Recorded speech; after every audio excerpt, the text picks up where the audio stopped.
మహాదేవ శ్రీమాత్రే నమః. నేను మీ మురళీధర్ శర్మ.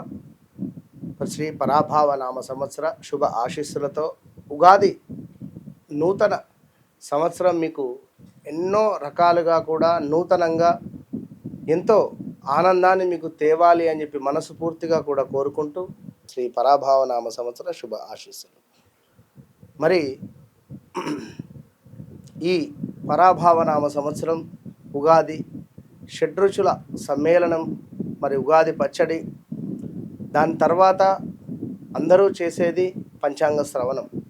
మరి ఈ యొక్క పంచాంగ శ్రవణము అనేటువంటిది ఎందుకు అంటే మనకు జరగబోయే మంచి చెడు విషయాల పట్ల మనకొక తెలియని విషయాన్ని తెలుసుకొని ముందుకు వెళితే మనకు ఒకంత లాభము అనేటువంటిది ఉంటుంది. అదేవిధంగా మరి ఈ సంవత్సరము అందరికీ ద్వాదశ రాశుల వారికి ఏ విధంగా ఉండబోతోంది అనేటువంటి విషయాలను అన్నీ కూడా తెలుసుకునేటువంటి ప్రయత్నం చేద్దాం. మరి ఒక మాట, గ్రహచారము గోచారము అనేటువంటిది ఇవి రెండు కూడా మనకు చేంజెస్ వర్షన్స్. ఎందుకు అంటే గోచారములో మనకు గురువు సంవత్సరానికి ఒకసారి మారుతూ ఉంటాడు, 2.5 సంవత్సరాలకు ఒకసారి శనీశ్వరు మారుతూ ఉంటాడు. ఇవి రెండు మెయిన్ గ్రహాలు. ఇక మిగిలినవి 2.5 రోజులకు చంద్రుడు కానివ్వండి, సూర్యుడు మనకు నెలకు ఒకసారి సూర్యుడు కానివ్వండి, ఇవన్నీ మారుతూ ఉన్నప్పటికీ కూడా ఇవి రెండు చాలా పెద్ద గ్రహాలు. అదేవిధంగా రాహువు కేతువు కూడా. మరి అలా ఈ ద్వాదశ రాశులకు సంబంధించి గోచారము గ్రహచారము అంటే మీరు జన్మించినటువంటి సమయంలో ఏర్పడేటువంటి లగ్నం ఏదైతే ఉంటుందో ఇది 100కు 200% కరెక్ట్.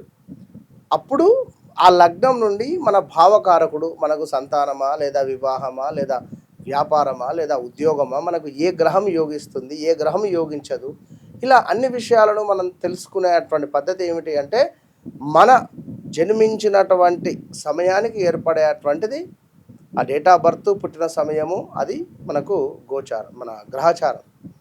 మరి గ్రహచారము బెస్టా గోచారం బెస్టా, ఏది ఏమైనప్పటికీ కూడా మరి ద్వాదశ రాశులకు ఏ విధంగా ఉండబోతోంది విషయాలను తెలుసుకుందాం. మిథున రాశి వారికి మరి ఏ విధంగా ఉంది అనేటువంటి విషయాలను తెలుసుకునేటువంటి ప్రయత్నం చేద్దాం. మిథున రాశి అనగానే నేను ఎప్పుడూ చెప్తూ ఉంటా ఇస్మార్ట్ శంకర్ అని చెప్పి. ఎందుకు అంటే మిథున రాశి వాళ్ళకున్నటువంటి డబ్బులు సంపాదించాలి అనేటువంటి ఆ యొక్క కుతూహలము ఏ రాశి వారికి ఉండదు. ఎందుకు అంటే ఒక 2-3 వర్షన్లలో, లేదా ఇప్పుడు ఒక జాబ్ చేస్తూ ఒక ఎల్ఐసి ఏజెంట్ అని కానీ, లేదా మనకు ఏదో ఒక వర్క్ చేస్తూ మరొక వర్క్ చేయడం అనేటువంటిది కానీ, ఇలాంటివి కొన్ని చేసుకుంటూ ఉంటారు ఈ యొక్క మిథున రాశి వారు. చాలా అంటే చాలా తెలివితేటలు కలిగినటువంటి వారు ఈ యొక్క మిథున రాశి వారు. మరి ఈ మిథున రాశి వారికి గడిచిన 2020 ఆగస్టు నుండి 21, 22, 23 తీవ్రమైనటువంటి ఇబ్బందులే ఎదుర్కొన్నటువంటి దాఖలాలు ఉన్నవి. మరి లాస్ట్ 2025లో కొంత వెయిట్ పెరగడం కానీ, కొంత ఈగో ఫీలింగ్ అధికంగా పెరగడం కానీ, ఈ ఈగో ఫీలింగ్ మూలకంగా కొన్ని ఇబ్బందులు ఎదుర్కొన్నటువంటి దాఖలాలు కానివ్వండి ఉన్నవి. మరి మనకు మిథున రాశి వారికి చూస్తే ఆదాయం 8, వ్యయం 11, రాజపూజ్యం 1, అవమానం 7గా చెప్పబడుతుంది. ఏది ఏమైనప్పటికీ కూడా మిథున రాశి వారు అనగానే ఖచ్చితంగా కూడా ఎంతో నవ్వుతూ కానీ, లేదా ఏదో ఒక స్పార్క్ అనేటువంటిది వారి లోపల ఉంటుంది ఖచ్చితంగా కూడా. మరి అలాంటి మిథున రాశి వారికి గడిచినటువంటి రోజులు కొంత బాగా లేవు. 2025లో వివాహం కాని వారికి వివాహం జరగడం కానీ, సంతానం లేని వారికి సంతానం జరగడం కానీ, పిల్లలకు ఉద్యోగం రావడం కానీ, మిథున రాశికి సంబంధించినటువంటి వారికి ఇలా కొన్ని ఏమైనా వృత్తిపరమైనటువంటి దానిలో కొన్ని మార్పులు చేర్పులు కావచ్చును. అదేవిధంగా కొంత ప్రదేశ మార్పులు కానివ్వండి, ఉద్యోగంలో కొన్ని ఇష్టం లేని చోటుకి బదిలీలు అయినప్పటికీ కూడా మరలా తిరిగి వచ్చే దాఖలాలు ఉన్నవి. వీసా రిలేటెడ్ కావచ్చును. 1, 2 అని కాదు, చాలా ఇబ్బందులు జరుగుతూ ఉన్నవి, జరిగినవి, కొన్ని ఫేస్ చేస్తూ ఉన్నారు. ఇప్పటికీ కూడా పార్ట్ టైం జాబ్ చేస్తూ విదేశాలలో ఉండే అటువంటి వారు కొన్ని అవమానాలు భరిస్తూ ఉన్నారు. మీకు రాబోయే 2.5 సంవత్సరాలు మీది. ఇది రాసి పెట్టుకోండి. 2026 ఆగస్టు 4 నుండి 2027 2028 ఎండింగ్ వరకు మీది మీది మీది. పట్టిందల్లా బంగారం. పట్టిందల్లా బంగారం అంటే చెమ్మును ముట్టుకోవడమో, లేదా కుర్చీని ముట్టుకోవడమో, ఫోన్ను ముట్టుకోవడమో కాదు కదా. మనము చేసే అటువంటి ప్రతి పని కూడా ఎక్సలెంట్గా ముందుకు వెళ్ళబోతూ ఉంది అనేటువంటి విషయాలను అర్థం చేసుకోండి మిథున రాశి వారు.